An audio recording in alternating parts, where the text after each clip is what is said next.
Alright, so we're going to talk about friction. What is friction? Clearly, you have experienced friction in your lives. You kind of know what it is. For example, you know that this car is coming to a stop if they put on their brakes because they're using friction to do that. So friction is this concept of, things are moving against each other and there's sort of a resistance to that. Here's a more formal definition of friction. It's simply the resistance to motion that one surface feels when in contact with another. So any two surfaces are going to have friction between them.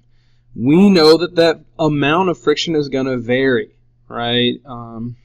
If you go to ice skate, that's a very smooth surface with relatively little friction. But if you tried to use the same skates on like sand or mud, there would be a lot of friction there, and that would be very different. So we know friction changes with different surfaces. Well, there are two types of friction that we're going to talk about here.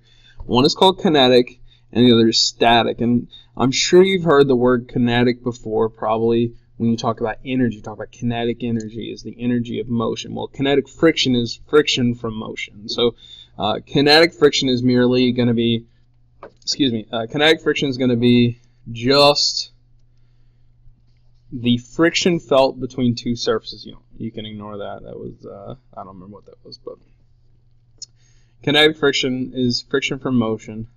We have another kind called static friction. Static friction is friction from resting. So kinetic is in motion, static is at rest. And those are two different types of friction. You can experience this. Typically, the static friction will be higher than the kinetic friction. What I mean by that is like, for example, if you're going to roll something or you're going to pick push something across the floor or across the ground, typically you kind of need some more force to get it going, and even though there's still friction there, once it's going, it doesn't take as much force to keep it moving. And so when it's moving, that's the kinetic friction. When it's at rest, that's the static friction. So we have these two equations, but these two types of friction, but they both use the same type of equation, and that's this equation right here. And so this equation, I have it all explained here, but F is for the frictional force. Mu is the coefficient of friction. So again, this is the Greek letter mu. It's the Greek letter M, and that was that I had written down, so I'll show you again. That's just the Greek letter M. So if you're going to write mu, there's a club here at school called mu alpha theta. Mu alpha theta. That's M-A, and then this makes the TH sound, so it spells math. So that's why it's called mu alpha theta. But anyways, mu is typically in physics the symbol that we use to represent the amount of friction that's there, the coefficient of friction. You'll see a better definition of that in a moment. But they both have the same equation. N is the normal force. And in this class, the normal force is going to be equal to the weight, right? Because we talked about that in our lessons when we talked about drawing vector diagrams or drawing force diagrams. We always had the normal force pushing back up on the object in the opposite direction. Now, that being said, it's not always equal to the weight. In this class, it will be, but I do want you to understand that if you went to like college, and let's say you had something on like a ramp, right? So you have some object on a ramp like this, then the normal force would actually be pushing normal. That's what's called normal. It means sort of perpendicular to the surface. So this green arrow would represent the normal force, but it wouldn't be equal to the weight, right? Because the weight would be pulling straight down. So the weight would pull down like this, and then so this is the weight, but the normal force would actually be equal to the component of that. In fact, in this case, I guess that would be the hypotenuse, right? So this would be a vertical component, and that'd be a horizontal component. But the point is, we're not going to do that in here, but I don't want you to go to college and say, oh, Mr. King always said that normal force was equal to the weight, so why do I have to calculate normal force or whatever? Because it does change, but in this class, it will always be the same. All right, so mu, it says here, is a number describing how much friction exists between two surfaces. A larger mu means more friction. And so you can think of it as sort of a coefficient of friction. Really kind of the greatest that it can go higher, but the highest it can normally be, mu would be 1, right? Because mu represents, it's actually a ratio. If you want to know how do you find mu, it's a ratio. And so it's a ratio of, and you can tell because look at this, ice skates on ice. It's obviously a very, very, very little number. So in essence, it's almost a very small number divided by a much larger number, right? So to get mu, and you don't have to know this, but I just want you to know where it comes from. To get mu, really it's the ratio of the force of friction divided by the force applied. And so that ratio gives you the mu. And so what we're saying here, when the ice gets on ice, obviously it's a little number because the force of friction is fairly small, at least relative to the force applied. And so the highest, again, theoretical could really be would be 1. And so a mu of 1 would mean that if I apply 50 newtons of force to an object, I get 50 newtons of friction back. And so in that case, it wouldn't move at all, right? Because the net force would be 0. So, mu can change. Typically, it's going to be less than 1, though. But here you can see already this kind of, and you don't have to write, by the way, I'm sorry, I should have said this. You don't have to write down these numbers. I mean, you can use them if you want. But we can see here that there's going to be different amounts of friction just based on different conditions even. So a tire on a dry road has a mu of 0.7, a coefficient of friction of 0.7, whereas tire on a wet road has a coefficient of friction of 0.4. Clearly on the dry road there's more friction, and this makes sense. You know this like intuitively. That's also why a lot of you are taking your permit test at this point. That's why you have to drive slower on the roads, right, whenever it's wet, because when it's wet there's less friction. So when you want to apply those brakes, I mean, seriously, look, there's almost 50% the amount of friction here as there is here. It's a little bit less than that. It's not quite 50%, but it's pretty close, right? So there's almost twice as much friction when it's dry as opposed to wet.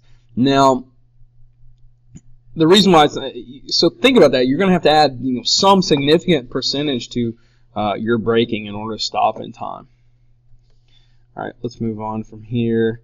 I'm not going to talk about this too much. There's some kind of cool videos. I might link them to, I probably will actually link them to the Google Classroom assignment so you can see them there. But basically, we know that heat is a byproduct of friction. And so on a molecular level, nothing is flat. I mean, even like a surface, like a table, you say, well, is it very flat?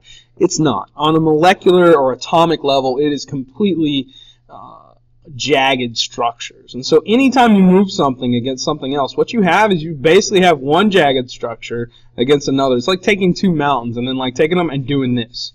Okay, that's going to cause a lot of turmoil, right? I mean, there's a lot of just craziness happening. If you have two mountain ranges rubbing against each other, you can imagine there'd be earthquakes everywhere.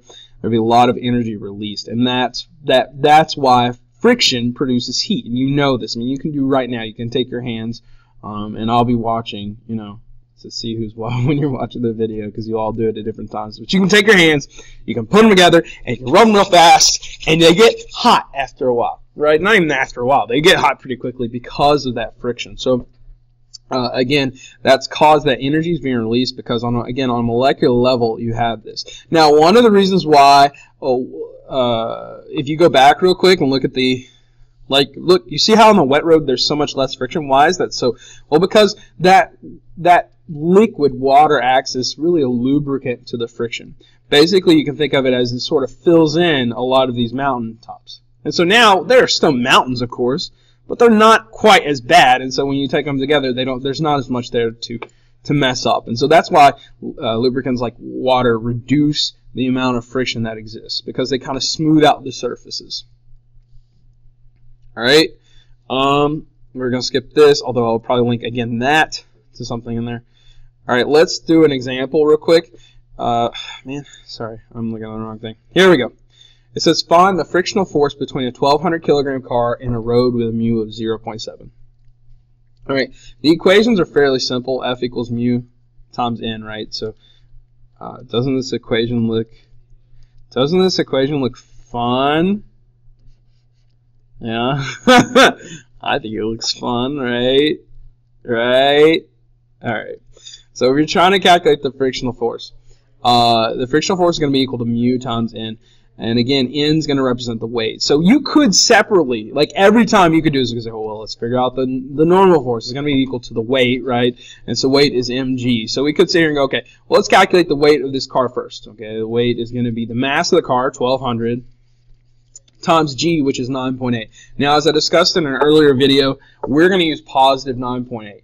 Technically, it is a vector that goes down. You want to put negative. There's nothing wrong with that. But that, if you're listening to that in the headphones, it's not actually your bell. It's just the bell on the video. Unless it happens to coincide with your bell, which would be quite a coincidence, but possible.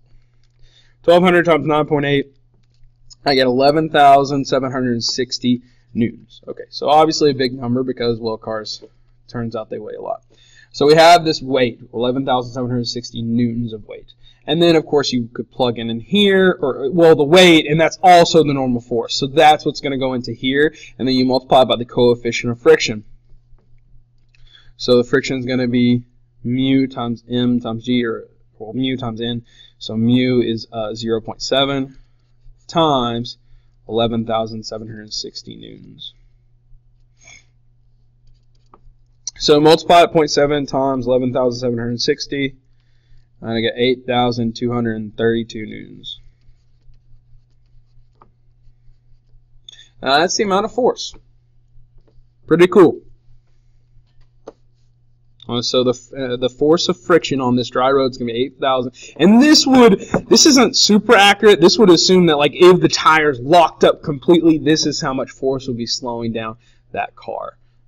So that's kind of neat. Now, we can actually use Newton's second law to figure out how fast that would, what kind of acceleration that would cause. Because we could take this frictional force, right? Because we have F equals ma from Newton's second law. Let's say I'm driving down the road, and this is my car. I slam on the brakes, and for some reason I don't have any anti-lock brakes or anything. Literally, my wheels just slam up. They don't move. They don't rotate, and I start to slide. Well, I'm going to experience, my car, rather, and I are going to experience 8,232 newtons of force, kind of in the opposite direction, slowing us down. So let's see how much that would actually slow us down. So from Newton's second law, we have 8,000, the force is going to be 8,232 is equal to the mass, okay, well, the mass is still 1,200, times the acceleration. So to get A, we'll have to take 8,232 and divide it by 1,200. And for A, I get 6.86 meters per second squared. So that's the acceleration. By the way, that's a huge acceleration. That's almost, right, 1 g of acceleration would be 9.8 meters per second squared. So that's a lot of acceleration. You'd almost feel kind of your whole body weight as you were thrown forward. But, yeah, again, that's assuming it doesn't rotate or anything. But as you see, it's relatively simple to calculate friction. You just need to, again, you apply the equation, solve for the unknown variable. And then you can even use the force to figure out Newton's second law, and you can figure out an acceleration from it. All right, so what I want you to do is pause the video right now and try to calculate this one. All right, I assume that you paused. I'm going to go ahead and do a quick solution because I'm starting to run out of time. By the way, you can just do this. F equals mu mg, right? Because N is mg, so why not just put it all together like this? So the frictional force is going to be mu times m times g. So multiply that, and you get about 4,704 newtons of force. Again, that's the amount of force you'd experience while you're braking. And if I want to calculate the acceleration, I don't want to run out of time, but you know, the acceleration is going to be basically the force divided by the mass. So the acceleration for this car would be 4,704 divided by 1,200. Did I do that wrong? Oh, I might have messed up. Hold on, let me look. F equals ma, right? Oh well, I might have messed up on the last one. I think I did, right? It should be... No, I didn't mess up. Okay, I'm running out of time. Anyways, but you can see, look, this is a lot less than that was the point I was trying to make, just because it was wet, and I'm out of time. The video's up. See ya.